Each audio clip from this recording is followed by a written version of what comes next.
अध्यक्ष जी, देश के किसानों को इस प्रकार के संकटों से बचाने के लिए भी बीते वर्षों में अनेक कदम उठाए गए हैं। पिछले एक दशक में देश में 6 यूरिया प्लांट शुरू किए गए हैं। इससे सालाना 76 लाख मैट्रिक टन से अधिक की यूरिया प्रोडक्शन कैपेसिटी जुड़ी है। इस दौरान डीएपी और एनपीकेएस जैसी खाद का घरेलू उत्पादन भी करीब 50 लाख मैट्रिक टन बढ़ाया गया है। इतना ही नहीं, तेल और गैस की तरह खाद के आयात को भी डाइवर्सिफाई किया गया है। ऐसे ही डीएपी और एनपीके के आयात के लिए भी हमने अपने विकल्पों को विस्तार किया है। अध्यक्ष जी, सरकार ने देश के किसानों को made in India nano urea का विकल्प भी दिया है। सरकार किसानों को प्राकृतिक खेती के लिए भी प्रोत्साहित कर रही है। पीएम कुसुम योजना के तहत किसानों को 22 लाख से ज्यादा सोलर पंप दिए गए हैं। इससे भी डीजल पर उनकी निर्भरता कम हुई है। मैं सदन के माध्यम से देश के किसानों को विश्वास दिलाता हूं कि सरकार किसानों की हर संभव मदद करती रहेगी। आदरणीय अध्यक्ष जी, युद्ध का एक बहुत बड़ा चैलेंज ये भी है कि भारत में गर्मी का मौसम शुरू हो रहा है। आने वाले समय में बढ़ती गर्मी के साथ बिजली की डिमांड बढ़ती जाएगी। फिलहाल देश के सभी पावर प्लांट्स के पर्याप्त कोल स्टॉक उपलब्ध है। भारत ने लगातार दूसरे साल 100 करोड़ टन कोयला उत्पादन करने का रिकॉर्ड बनाया है।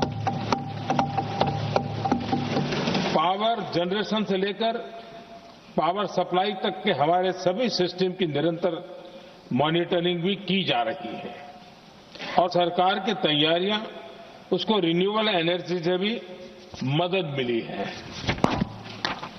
बीते दशक में रिन्यूएबल एनर्जी की तरफ देश ने बड़े कदम उठाए हैं। आज हमारी total installed power generation capacity का आधा हिस्सा रिन्यूएबल सोर्स से आता है। हमारी कुल रिन्यूएबल क्षमता आज 250 गीगावाट के ऐतिहासिक आंकड़े को पार कर गई है। बीते 11 वर्षों में देश ने अपनी सोलर पावर कैपेसिटी करीब 3 गीगावाट से बढ़ाकर 140 गीगावाट तक पहुंचाई है। बीते वर्षों में देश में करीब 40 लाख रूफटॉप सोलर लगे हैं। इसमें पीएम सूर्यघर मुफ्त बिजली योजना से भी लोगों को काफी मदद मिली है। गोवर्धन योजना के तहत देश में आज 200 कॉम्प्रेस्ड बायोगैस प्लांट भी काम करना शुरू कर चुके हैं। ये सारे प्रयास आज देश के बहुत काम आ रहे हैं।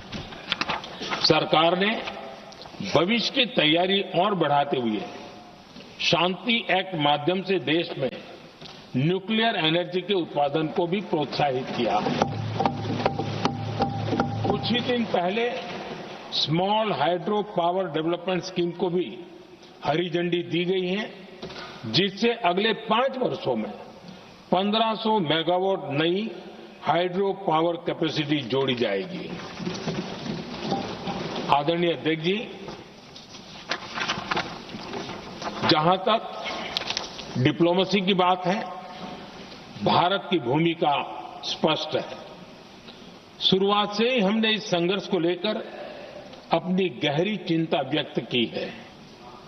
मैंने स्वयं भी पश्चिम एशिया की सभी संबंधित नेताओं से बातचीत की है।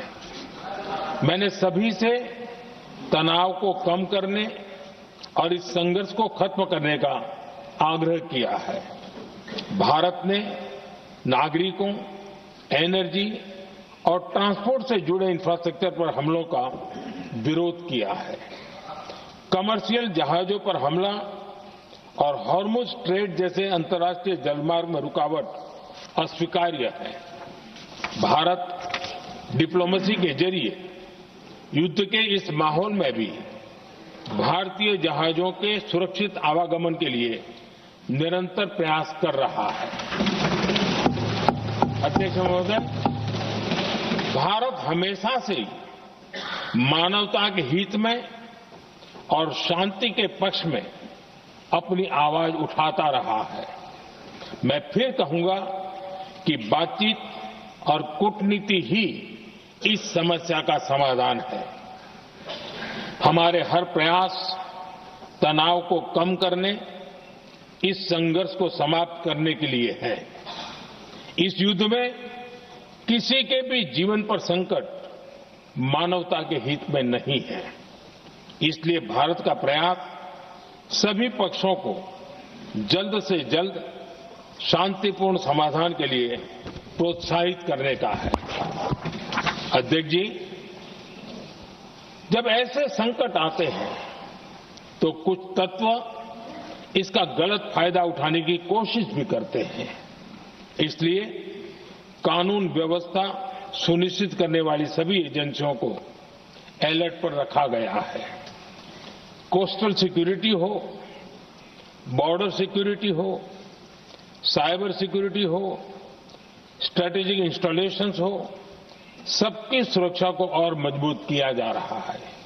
अध्यक्ष जी, इस युद्ध के कारण दुनिया में जो कठिन हालात बने हैं उनका प्रभाव लंबे समय तक बने रहने की आशंका है। इसलिए हमें तैयार रहना होगा, हमें एकजुट रहना होगा।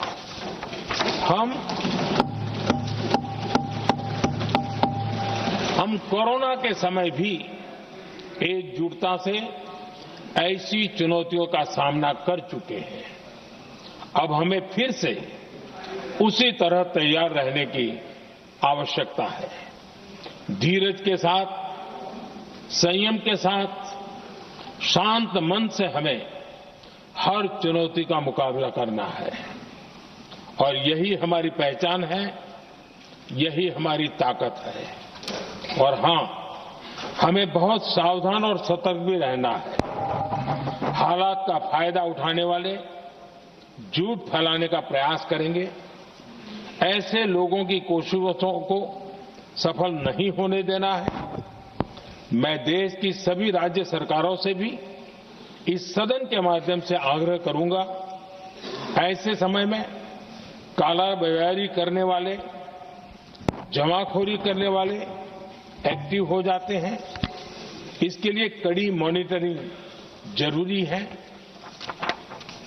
जहां से भी ऐसी शिकायतें आती हैं वहां त्वरित कार्रवाई होनी चाहिए।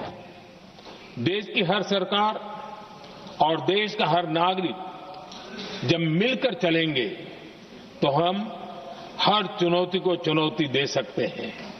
इसी आग्रह के साथ मैं अपना वक्तव्य समाप्त करता हूं। बहुत बहुत धन्यवाद। माननीय सदस्यगण, जिन्हें आज अपना नियम 377 के अधीन मामले उठाने हैं, वे व्यक्तिगत रूप से सभा पटल पर अपना प्रस्तुत पटल पर रख सकते हैं। Item number 15